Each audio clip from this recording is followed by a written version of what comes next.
C'est officiel, l'adaptation live-action de Blanche-Neige sortie en mars de cette année est parmi les pires films jamais créés, avec une note de 1,6 sur 10 sur plus de 300 000 avis, plus de 90% des avis étant 1 sur 10, donc la note la plus basse. Et je suis quasi certain que c'est le film le moins bien noté parmi les films à très gros budget, c'est-à-dire les films à plus de 100 millions de dollars, c'est vraiment catastrophique. Alors est-ce que le film live-action Blanche-Neige mérite une note aussi basse? Je ne sais pas, hein. J'ai pas vu le film, personnellement c'est pas vraiment un film qui m'intéresse d'aller voir au cinéma, mais il est clair que les gens semblent très énervés contre Disney pour diverses raisons qu'on va bien sûr détailler plus tard dans la vidéo. Et même si j'ai pas vu le film, hein, je sais que c'est quand même un petit peu mérité, rien qu'à voir le trailer, ça a pas l'air fameux. Bon, le but de cette vidéo ne sera pas de faire une critique de Blanche-Neige, hein. De toute façon je l'ai pas vu et il y en a quand même assez des critiques, hein. C'est pas ça qui manque, mais on va essayer de comprendre pourquoi Disney continue à faire ce genre de remake malgré beaucoup de critiques disons négatives. Ce que je veux dire, c'est que Blanche-Neige a quand même énervé pas mal de monde, hein. Bon, encore une fois, mais c'est la dernière. Mais c'est quand même pas la première fois, hein. C'était à peu près la même chose avec La Petite Sirène, avec Aladdin, avec Le Roi Lion et j'en passe, et ça sera probablement la même chose avec les prochaines sorties live action qu'a prévu Disney. Du coup la question à se poser c'est pourquoi Disney continue de faire ça? Pourquoi malgré autant de critiques négatives, Disney ne semble pas du tout ralentir sur les live action, même presque l'inverse. Bref, salut tout le monde, c'est Zarkan, ça fait un petit moment qu'on s'est pas vu, hein. Vous m'avez un petit peu manqué quand même. Et vous regardez Paraciné, l'émission qui ne parle pas de film mais de tout ce qu'il y a autour, et aujourd'hui on va essayer de résoudre l'énigme Disney, hein. Tous ces remakes, hein, toutes ces colères des spectateurs, bref, on va essayer de répondre à la question pourquoi Disney continue de faire ça? Pourquoi?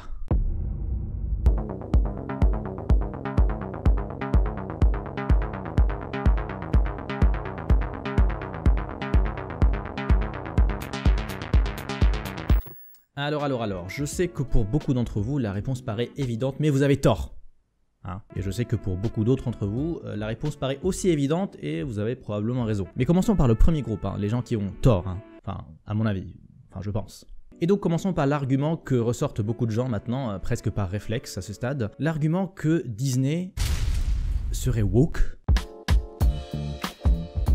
Bon, vous n'avez pas pu rater ça, hein. Beaucoup de personnes disent que c'est la raison pour laquelle Disney recevrait autant de critiques négatives. Disney serait donc beaucoup trop woke par rapport aux attentes du public, et il serait donc infiltré par le lobby du wokisme, hein, par des gens qui n'ont pour seul but que de détruire les films Disney que vous avez tant adorés durant votre enfance. Non, c'est pas le cas. Évidemment, je ne suis pas vraiment d'accord, enfin, en partie en tout cas. Non, je ne dirais pas que Disney est trop woke, hein, pas plus que d'autres entreprises du genre, mais je dirais par contre que Disney se sert du wokisme, hein, et plus particulièrement, ils se servent du débat culturel autour du wokisme. Mais bon, ce point-là, on va en reparler un peu plus tard dans la vidéo. Déjà, remettons une chose au clair, hein. Disney, c'est une des plus grosses entreprises du monde. Disney emploie des centaines de milliers de personnes dans le monde, possède parmi les plus grosses propriétés intellectuelles qui n'ont jamais existé, et génère des dizaines de milliards de dollars chaque année. Vraiment, Disney est énormissime. Et donc en tant que méga entreprise internationale, leur seul but est de générer plus de chiffre d'affaires que l'année précédente. C'est de faire de plus en plus de profits d'année en année. Ça semble évident dit comme ça, mais encore une fois, Disney, comme toutes les autres entreprises, n'a qu'une seule motivation, hein, c'est l'argent. L'argent.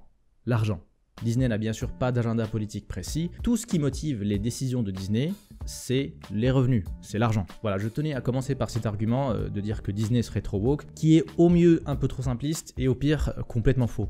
Mais bon, maintenant qu'on a rappelé ça, ça explique toujours pas pourquoi un film comme Blanche-Neige existe. Un flop critique et commercial que beaucoup de gens semblent considérer comme l'un des pires films jamais créés. Et donc on pourrait se demander pourquoi continuer à sortir ce genre de remake. Je viens de dire que Disney ne veut que faire de l'argent, ça n'aurait pas de sens de sortir des films qui leur font perdre de l'argent, hein. Mais est-ce qu'ils perdent de l'argent en fait?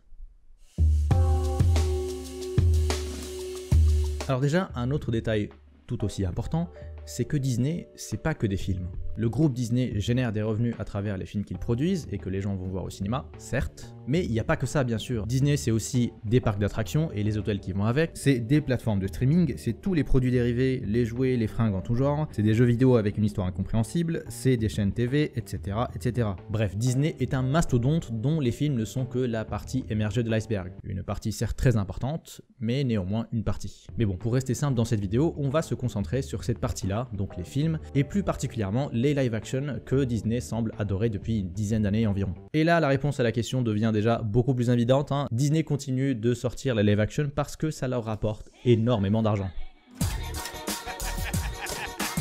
À titre d'exemple, et en commençant à partir de 2014, hein, j'estime c'est à peu près par là que Disney s'investit à fond dans les remakes live-action, on a parmi les plus gros succès Maléfique, très rentable. Cendrillon, très rentable aussi. Le livre de la jungle, très rentable. La Belle et la Bête, extrêmement rentable. Aladdin, très rentable aussi. Le Roi Lion, extrêmement rentable. La Petite Sirène, plus ou moins rentable. Et enfin, on arrive à Blanche-Neige. Là, on n'est pas du tout rentable. Et pour info, un film doit faire bien plus que dépasser son budget pour être rentable. Il y a d'autres coûts à prendre en compte, comme les coûts marketing par exemple, qui sont souvent égaux, voire supérieurs au budget du film. Et donc, on considère plutôt que pour qu'un film soit rentable, il faut qu'il fasse au moins 2 fois son budget, voire 2,5 fois pour être rentable.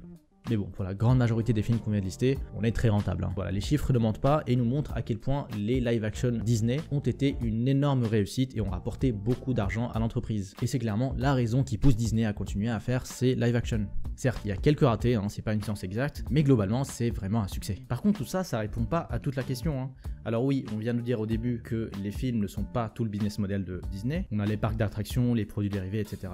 Mais n'empêche, les films, c'est un peu la vitrine de Disney. C'est ce qui permet de faire rayonner la marque. Et sans des films à succès, les autres sources de revenus marchent forcément un peu moins bien. Et oui, si un jour vous avez acheté une peluche Simba ou une peluche Stitch, c'est avant tout parce que vous avez vu les films et parce que vous les avez aimés. C'est aussi pour ça que personne n'achète de peluche Arlo par exemple et qu'il n'y a pas d'attraction Le Voyage d'Arlo à Disney. C'est triste à dire, mais c'est comme ça, il n'y a pas beaucoup de gens qui ont vu ce film. Donc pour résumer, il faut que les films marchent, il faut qu'ils soient appréciés, et ça fait tourner la machine Disney dans son ensemble. Pour revenir à la comparaison tout à l'heure, faut que la vitrine soit la plus brillante possible pour attirer les clients.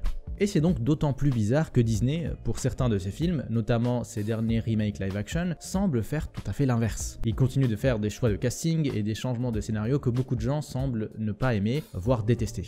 Mais si je vous disais que tout ça, c'est un peu fait exprès. On revient donc au point que j'ai dit au tout début, que Disney se sert du wokisme, et je vais commencer par cet exemple. Est-ce que vous vous souvenez du film live-action Pinocchio ? Oui, non, moi perso je l'ai pas vu, mais je sais que dans ce film, il y a une fée qui est noire et chauve. Encore une fois, je n'ai pas vu le film Pinocchio, mais c'est une information que je connais, c'est l'une des seules informations que je retiens de ce film. Mieux que ça, la première fois que j'ai entendu parler de ce film, c'est à travers cette information, le fait qu'il y ait une fée dans Pinocchio qui est noire et qui est chauve. Et je suis persuadé que beaucoup d'entre vous ont entendu parler de ça, ou mieux encore, que vous avez découvert le film à travers cette information. Et pour être très clair, je ne suis pas en train de dire est-ce que c'est une bonne chose ou une mauvaise chose que Disney ait fait ce choix de casting, pensez-en ce que vous voulez, c'est pas la question. Ce que je veux dire, c'est qu'à la sortie du film, il y a eu une flopée de personnes qui ont parlé de ça sur internet, sur ce détail qui, je pense, n'est pas très important dans le film, et je suis quasi certain que c'est ce que Disney voulait, que les gens parlent de ça et parlent du film en général sur internet. Alors vous allez me dire, ça sert à quoi de faire un choix comme ça si tout le monde va en parler de manière négative, de manière critique? Et déjà non, c'est pas forcément négatif pour tout le monde, je suis sûr que certains ont apprécié, peut-être, peut-être pas toi Jean-Charles, mais sûrement d'autres personnes. Mais même si 100% des commentaires étaient négatifs, 100% des avis, 100% des tweets, 100% des vidéos étaient critiques envers ce choix, ça reste des gens qui en parlent, ça reste de l'engagement. En marketing, on appelle ça de l'earned media. Bon, prenons le cas d'un film comme Blanche-Neige par exemple. Si Disney veut faire la pub de ce film, ils ont le choix entre différents types de médias publicitaires. Il y a les médias propriétaires, ou owned media, c'est les moyens de promouvoir le film qui sont propres à Disney. Ça va être donc des pubs sur leur site web, les réseaux sociaux et peut-être même dans leur parc d'attractions, peut-être. Il y a ensuite les médias payants, c'est ce que Disney paye pour promouvoir son film sur des plateformes qui ne lui appartiennent pas. C'est donc des annonces sur des sites partenaires, des sponsors, des affiches sur des panneaux publicitaires, des bus, etc. Mais aussi un troisième type de média qui s'appelle earned media, qui est toute la pub faite par des gens comme vous et moi, juste en parlant du film entre nous, mais encore plus sur internet et sur les réseaux sociaux. Si vous avez un jour fait un tweet sur Blanche-Neige, si vous avez un jour fait un post Facebook sur Blanche-Neige, même une vidéo YouTube sur Blanche-Neige, comme je suis en train de le faire, plus ou moins, vous avez donné de l'earned media à Disney. Je suis en train de donner de l'earned media à Disney par exemple. Et les marques, elles adorent l'earned media parce que c'est gratuit. Vous donnez de la visibilité à la marque, à Disney en l'occurrence, gratuitement, sans aucune contrepartie, contrairement aux autres types de médias qui sont payants. Par contre, les médias payants permettent d'avoir du contrôle sur ce qui est affiché. Elle permet à la marque de contrôler la manière dont elle fait sa pub. Pour revenir à l'exemple de Disney, Disney peut choisir le type de message, le type d'image, le type de vidéo attachés au film qu'ils veulent promouvoir. Les earned media sont certes gratuits, mais les marques, comme Disney, n'ont aucun contrôle sur ça. Vous pouvez aller maintenant sur Twitter, vous pouvez aller écrire Blanche-Neige c'est caca, vous avez tout à fait le droit. La question par contre c'est est-ce que Disney préfère un tweet Blanche-Neige c'est caca ou pas de tweet du tout? Et là ça devient intéressant. P.T. Barnum, un businessman américain, aurait dit la phrase que vous connaissez peut-être, il n'y a pas de mauvaise publicité. Ce que ça veut dire, c'est que si vous avez un produit que vous voulez vendre, il vaut mieux que les gens en parlent négativement qu'ils n'en parlent pas du tout. Dans le cas de Disney, ils vont pas aller dans les extrêmes bien sûr, ils vont pas faire de la merde juste pour que tout le monde leur crache dessus, ça serait de la mauvaise publicité pour le coup. Mais je pense qu'ils ont bien compris que faire des choix clivants qui vont générer du débat et de la discussion sur internet, et même si ça tend un peu vers le négatif, c'est plutôt rentable pour eux. Et c'est pas la première fois que ça arrive et j'imagine que ça sera pas la dernière. Peut-être. On a eu la même chose avec La Petite Sirène avant, on a eu la même chose avec Aladdin, et la même chose se reproduit avec Blanche-Neige, même si pour ce coup, ça n'a pas vraiment marché. Et l'idée c'est que tant que ça crée du débat, tant que ça crée de l'engagement, autant continuer à faire ça. Il n'y a qu'à voir à quel point le trafic peut être énorme juste après la sortie d'un trailer de ce genre de film. C'était le cas pour La Petite Sirène par exemple, je me souviens, tout le monde ne parlait que de ça, c'était vraiment énorme. Et c'est ça que je veux dire quand je dis que Disney se sert du wokisme. En réalité, Disney, à mon avis, s'en fout un peu de promouvoir les minorités ou d'être plus inclusif, mais ils vont continuer à faire des choix de casting et des changements de scénario plus ou moins controversés, qui, sous couvert de plus d'inclusivité et soutien aux minorités, n'est qu'un moyen de générer plus d'heures de médias en faisant parler les gens sur internet, et donc de booster la visibilité du film. Et ça va continuer tant que ça impacte pas bien sûr leur audience cible. Et spoiler, leur audience cible, c'est pas nous.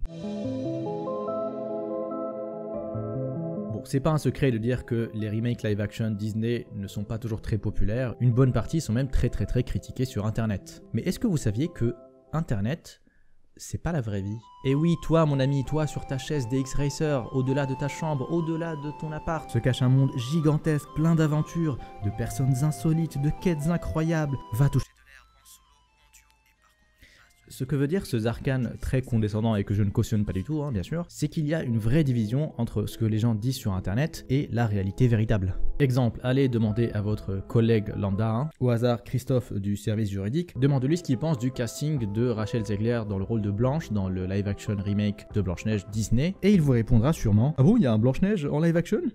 Ah ouais ?